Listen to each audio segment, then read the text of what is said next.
روژه د عبادت د سیزن وخت رالی د عبادت سیزن رالی ته راولاړ سې چکې دې شروع کړې تا پر روډو پتې شروع کړلې تا په چکو کې بازارونه بانډارونه ګرم کړل تا علی الاعلان په چوک باندې د سوزکي ته ګویا واچول په پلانکي دغه کې یو غټ ټورنمنټ یې راسي چې ورځي هم الله دې تباه کړي چې کوي الله دې تباه کړي نه شرم لرې دومره جرأتمن یې د الله رسول صلی الله علیه وسلم به ژړل خدایه ما باندې روژه راولې ټوله شپه دې په عبادت باندې تېر شو یوه سجده د شپې ولګو د ګرون نه راوګرځېده د چکې نه راوګرځېده د کرمبوټ نه راوګرځېده یوه سجده ولګو په روژه کې یوه سجده د 1500 سجدو ثواب لري یوه سجده یوه درخت الله درکوي 1500 کاله به د دې درختې لاندې اصغلي سایه به نه خلاصېږي څومره غولېدلې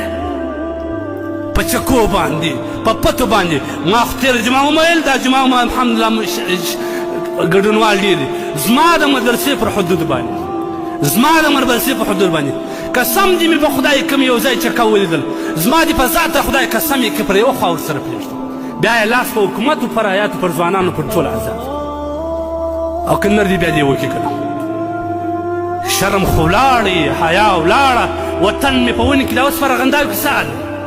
څومره منې ولاړ ته دومره خبیث یې دا شان دې یړ شو ټک ټک شکه یو 2 رکعاته خو وکړه یوه سپاره تلاوت وکړه خدای ته پیش کړه چې الله دا زموږ د ملک حالت را سم کړه ته بیا هم وچکو ته ناست ته بیا هم ډولو ته ناست ته بیا هم ګروندو ته روان ته بیا هم پتې کوې د خدای په قهر په غضب اخته ټول رجات حدیث کې راځي نبي علیه السلام ممبر ته خېږي یوه جنایت تېر شو آمین بل جنایت سکسې شول آمین بل جنایت سکسې شول آمین صحابه حیران ټول حیران یا رسول الله مخکې خو چې منبر ته ختې آمین دې نه ویل نن دې آمین پر څه باندې وویلې د الله رسول صلی الله علیه وسلم جواب وکړي جبریل راغلی و د الله د لورې شرع راوړه ځوانانو هغه شرع مستحق واورئ د الله رسول صلی الله علیه وسلم د الله رسول امین ورباندې وایي الله شرع کوي جبریل شرع کوي د الله رسول او صحابه امین ورباندې وایي څوک کم بدبخته یو بدبخته هغه دی چې سپین زری پلار په کور کې لري سپین سری مور لري هغه د ده نه ازار وي دا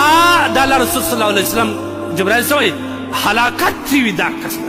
د خدای د رحمت نه دې لرې وي دا کس د الله رسول آمین بیا وایي هغه کس چې د خدای د رحمت نه لرې وي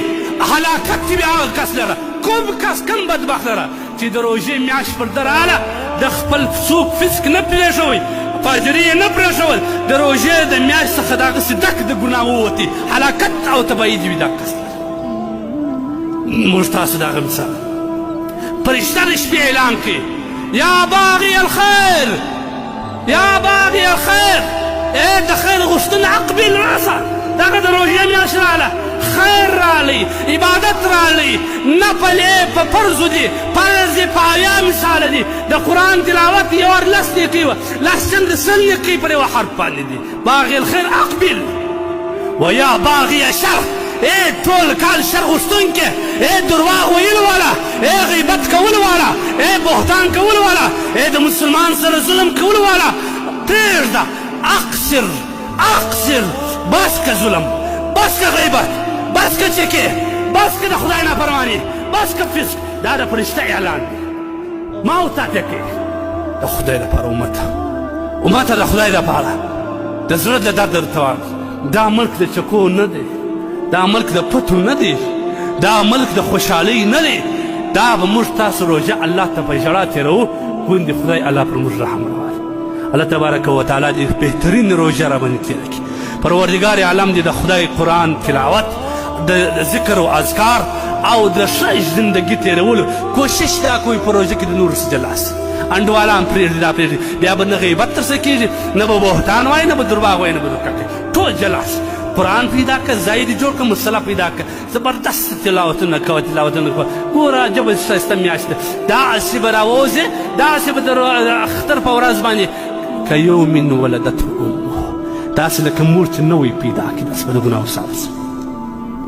الله تبارک وتعالی دې موږ د ګناهو صاف کړي پروردګار عالم دې د ښه ذکر استغفر الله ډېره وایاست په دعا کې خدای ته خواست وکړي چې الله ټوله کال مې ستا په نافرمانۍ تېر کړي ټوله کال مې درواغ وویل دوکه راسه سوې د غیبت مې کړي دي هر څه مې کړي دي غلط فلمونه مې کتلي ویډیو الله روژې میاشت راله تا وایې زه نه مغفرت میاشت ما خو وبخښه الله به دې ضرور بخښي